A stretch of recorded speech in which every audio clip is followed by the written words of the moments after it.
Hello, and thank you for stopping by the 741 channel. Today I'm going to do, I guess what'll be more or less a vlog. And I don't really normally do vlogs, but the reason for it will become apparent as I kind of explain what's going on here. Now in the background you can see my 2001 Dodge Dakota. And that's really going to be the subject of this video. Now the reason I've got the truck here is that I'm thinking about replacing it this spring or summer with something in a little bit better shape than this truck. So first off, I'll give you guys a little bit of history on this truck and how I came to own it. Back in the, well, I guess it would be the winter of 2001, I needed a new vehicle. Well, maybe not a new vehicle, but I needed a different vehicle. The one I was driving at the time was getting unreliable. Now at the time, my girlfriend's stepfather was a car salesman at a local dealership, so I stopped in to see him and gave him a list of things that I was looking for. I wanted a four-wheel drive truck, V8, and preferably a manual transmission. So they didn't really have anything on the lot like that, but he said that we could do a special order and get everything that I wanted, and the price was reasonable. When I look back on it now and stuff, I probably wouldn't have spent that much money on a vehicle, and I'll probably never buy a brand new vehicle again. The depreciation is just too much. But I did get my money's worth out of this truck. I've had it 16 years and it really hasn't given me too much trouble over the years. You guys have seen most of the repairs that I've done on it in my channel if you've been a subscriber for any length of time. So anyhow, I special ordered the truck and it took, I don't know, 4 or 5 months to come in. I ended up getting it in June of 2001, and I've had it ever since. This truck actually has pretty low mileage on it. I don't remember offhand, but it's something like 83 or 87,000 right now. So still a pretty low mileage truck, and mechanically it's in really good shape. The problem with this truck though is rust. Time and lack of use has really kind of taken its toll on the frame. And it's getting to the point now where the frame is starting to get really thin. So unfortunately, I don't think that this truck is worth fixing in terms of frame repair or anything like that. I think the real alternative for this truck would be to find another truck just like it that has a solid frame and maybe a high mileage or shot engine, and switch the engine and transmission out of this one into another truck. But I just don't have the time for that. So really, cosmetically, from 20 feet or so away, this truck looks like it's in really good shape still.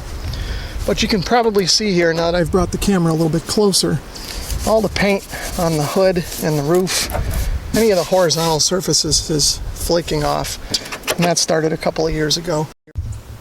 Another problem with the truck that you may be able to see here, if I can show it, is that the window is cracked all the way across. And it's cracked in such a way that it really doesn't interfere with my vision, so I haven't replaced it, although it's probably not legal like that here in the state of Connecticut. So over here you can start to see where the problems are. You can see that on this quarter panel, this is the passenger side, that there's a pretty sizable rust hole here developing, and it's probably mostly contained under this fender flare, but it's working its way up. Now, you can't see it from here because of the bed liner, but the bed actually has tons of small rust holes underneath the bed liner and in the wheel wells and things like that. So if I were to take this bed liner out, you'd see that this thing is turning into Swiss cheese in here. So this thing that you can see here is one of the cab mounts. This fell out at some point last fall, and I was walking through the yard and I tripped over it, so I'm not even sure which side it's from. I guess we'll find out together when I get underneath the truck.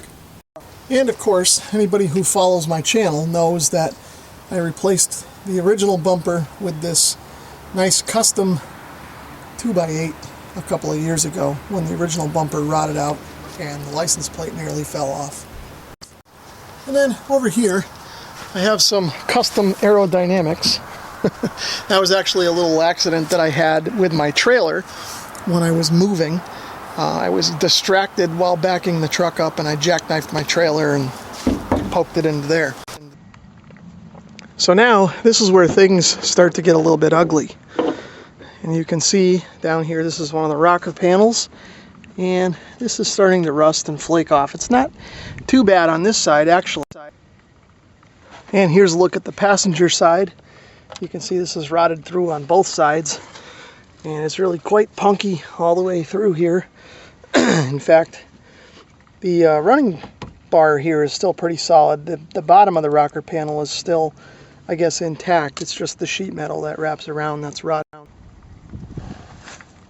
So now let's take a look underneath. This is the passenger side, and you can see this is where that cab mount grommet should be. So this is flopping around a little bit. It's loose now. And you can see that the frame on this side isn't horrible, but it's certainly got some scaly rust on it. And you can see here back by the springs, maybe if the white balance kind of cooperates, you can kind of see all the scale and all that there. You can definitely see that I'm due for a muffler, and I think I only replaced this muffler a couple of years ago. It looks like it's been on here forever, but it really isn't that old. And there you can see kind of the scale on the drive shaft and all that sort of thing. And that's somewhat normal for a truck that doesn't get driven a whole lot.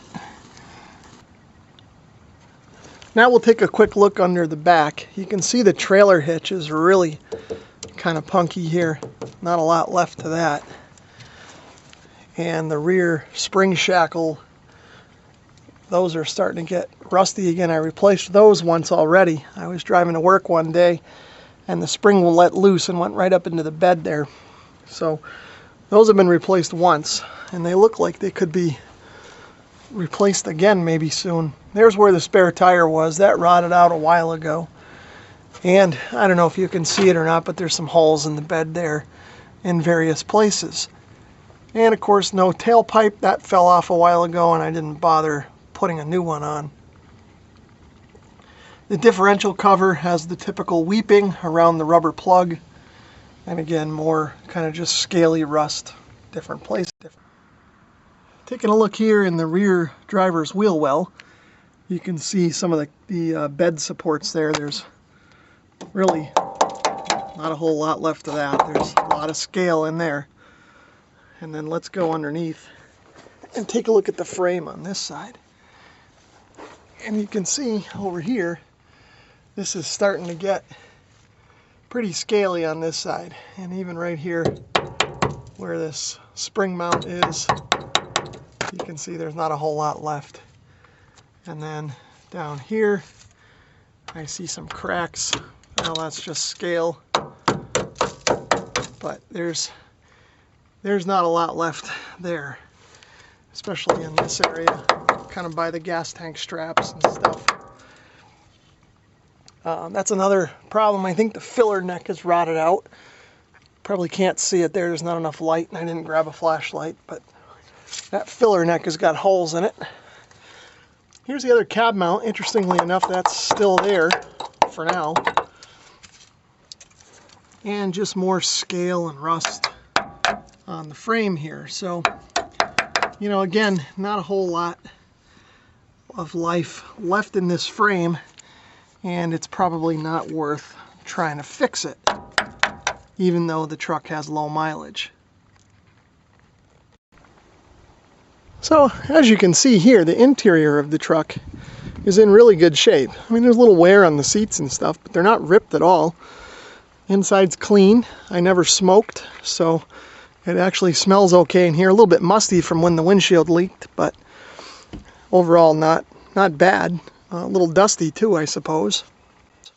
But even you can see that the dash is all intact. It's not cracked or checked or anything like that. And you can see here, I've got, what is it, 84,358 miles on the odometer.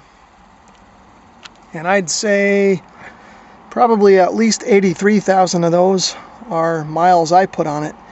Nobody else really ever drove this truck. My wife drove it a few times, here and there as she had to, and I've let my sister borrow it a few times when she needed a vehicle. She drove it back and forth to work, but not very far. So there are a couple of electrical problems with this truck too. One of them is that the clock spring, or the wire harness that's inside the steering wheel here, broke a number of years ago, so I don't have a horn, nor do I have an airbag here.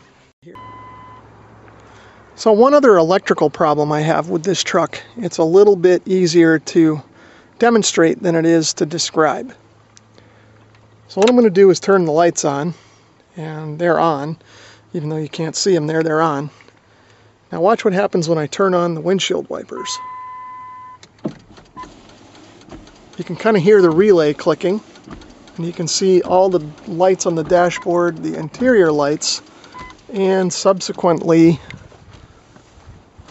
the headlights are flashing on and off. And that's sort of a known problem with these Dakotas, and it all stems from a bad body control module. And here's a look under the hood. You can see the engine is very clean. This engine does not leak anything. It doesn't drip anything.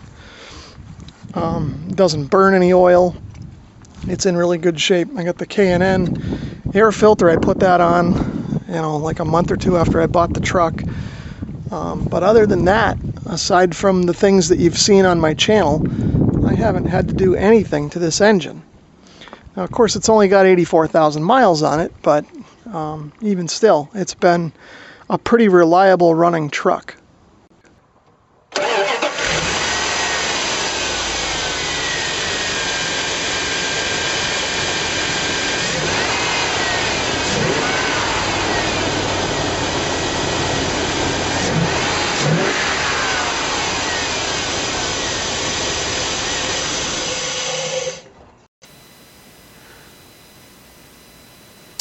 So I think that pretty much captures most of the major points of the Dakota. The good, the bad, and the ugly. And basically I've decided that it's time to move it along and replace it with something else. Even though there is a little bit of life left in the truck, I think it's best to move it along and let somebody else kind of get the last little bit of use out of it, or strip it for parts or whatever, and move on with something else. I just don't have the time or the inclination right now to do that much work on a vehicle. So that's pretty much it for the Dakota. This may be the last video that you see on my channel of the Dakota.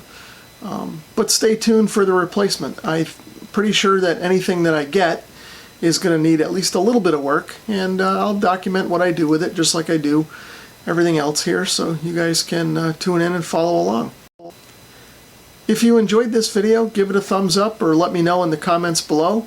And if you'd like to subscribe, feel free to do that as well. Thanks for watching.